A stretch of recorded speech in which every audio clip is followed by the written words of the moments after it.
Hello, welcome back to the Jeepster project. If you've been following along on my Jeepster project, you probably were thinking that maybe I gave up on it. It's been a while. Well, we've moved and the car had to be moved. It was put in storage for a little while. Well, now like a lot of projects that get forgotten, in a way I just did. I just kind of put it away and forgot about it. Well, now that I'm getting all settled in, I don't want this to turn into a stalled project. You see those all over online. If you ever do a search for stalled projects, people are selling that they just couldn't get back to, or they got too old, whatever happens in life. Well, I'm not about to let that happen on this project. I want to get back to work.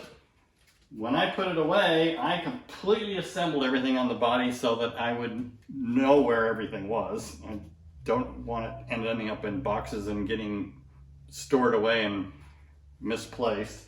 So with everything on the car, there was some things about the windshield that didn't quite fit right, so I'm doing some custom work to the corners of the windshield. And the dashboard, I built a custom dash for that. I've got videos of that I've done. Man, it's been over a year, maybe two, when I first started with that dash. So I'll be working on that again. The splash pans, the filler pans on the bumpers, front and rear, those need a lot of work. Tail lights, I don't really like these. I've got some ideas of some custom tail lights that I want to do, but I don't know if I really want to get that involved. Because I'm so close to getting ready to paint this. I just really want to get it painted. So, with that in mind, I decided to clean up this windshield. It had sealant all around the windshield rubber to seal out the moisture. And that stuff's hard to get off. So I've been wire wheeling it off, and I'm really fortunate on this car that it doesn't have much rust. Had a little bit of surface rust around here. Very easy to just wire wheel it down. Fortunately, where the centerpiece is, where it all attaches, very solid, very clean. So really got lucky on that. The paint, the original black paint is still on this. They had painted red over the original black. They didn't prep the black very good. So the paint just comes right off, the red does. So I've got to strip all the red off of that black paint. Well, the black paint, obviously, the red was falling off on the outside too. So at one point they sanded down the red, they primed it, and they repainted the red again. Well, they didn't do a very good job prepping that original red that was not bonding. So now all this red is coming out too. So this is going to be taken all the way down.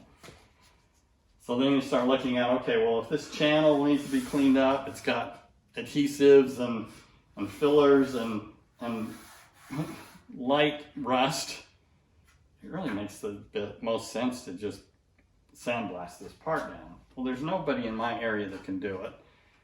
Everything is a long ways away, and I don't have the tools to do it.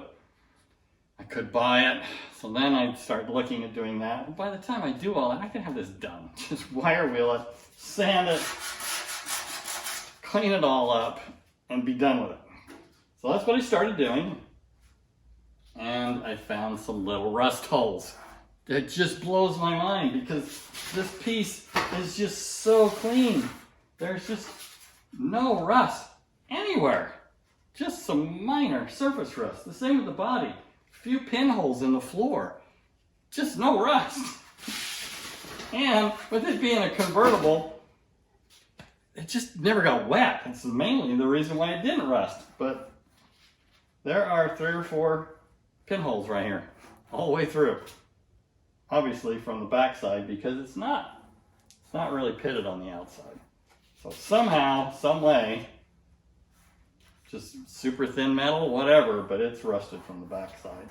So now I've got to go around this channel and really check it and make sure it's good solid metal. And typically how I'll do that is just take maybe a chisel or a screwdriver and just really check. Man, that hole just got bigger. So it looks like I've got some rust repair to do on this that is really quite surprising.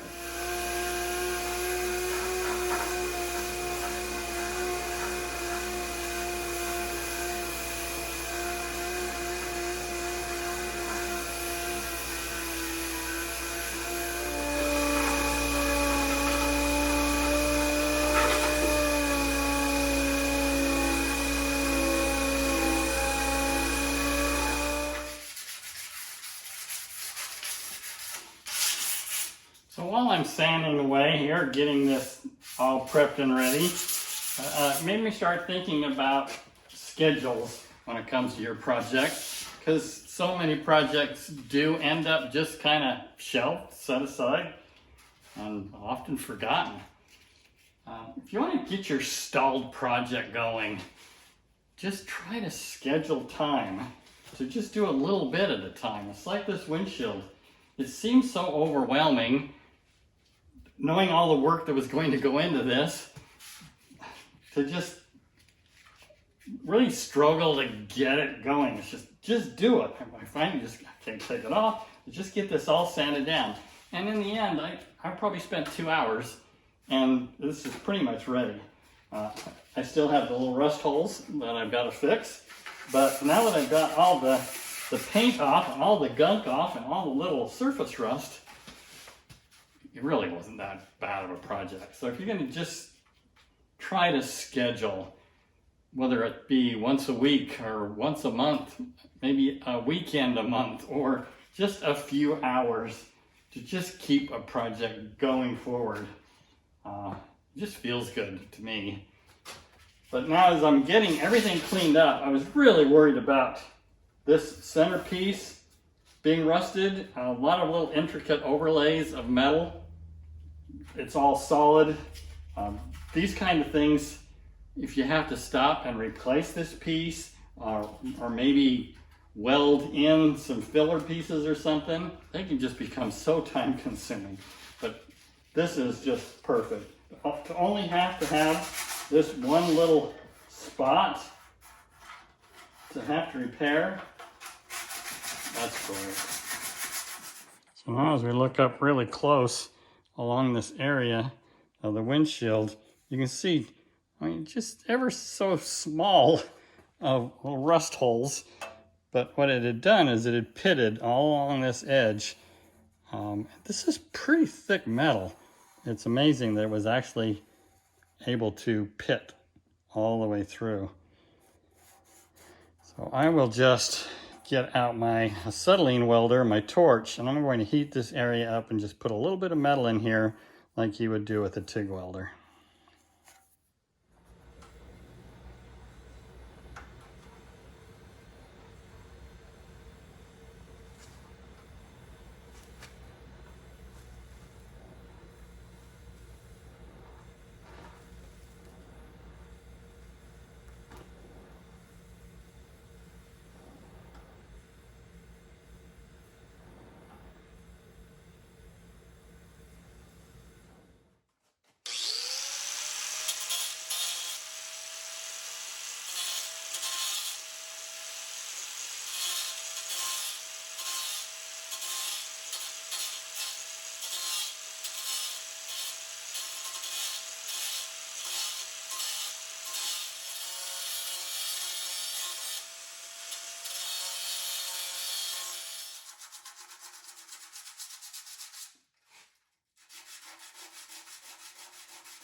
Well, and you can see I've got a perfect rust hole repair, but what's interesting in working with heat that hot, like you would for oxyacetylene welding, you have a tendency to get some warps, but this is really interesting.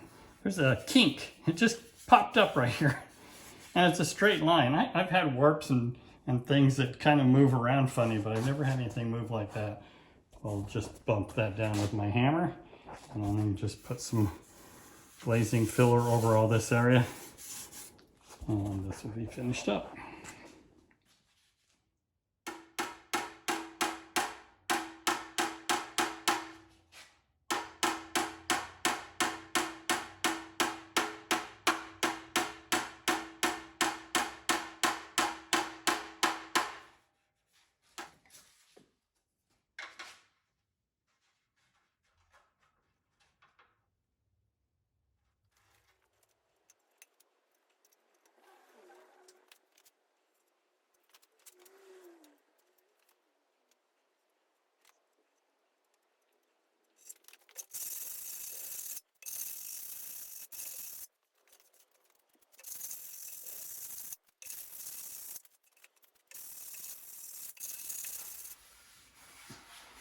Oh, well, that was a good day's work. Got another milestone done on this project. Well, now it's just a matter of mounting that back on, make sure everything fits properly. I did a lot of work to these corners, building up welds and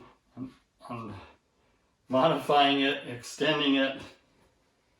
So yeah, this is nice to have this done. So you see what I'm after here. I've got these really nice, tight, clean joints. So I wanted to clean this up. There was a huge gap in this right here from the manufacturer.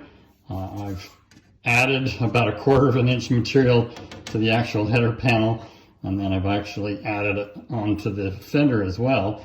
So I've been able to bring that all together.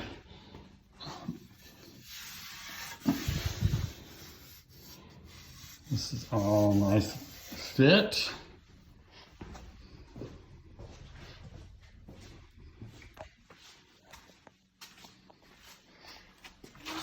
Same on this side.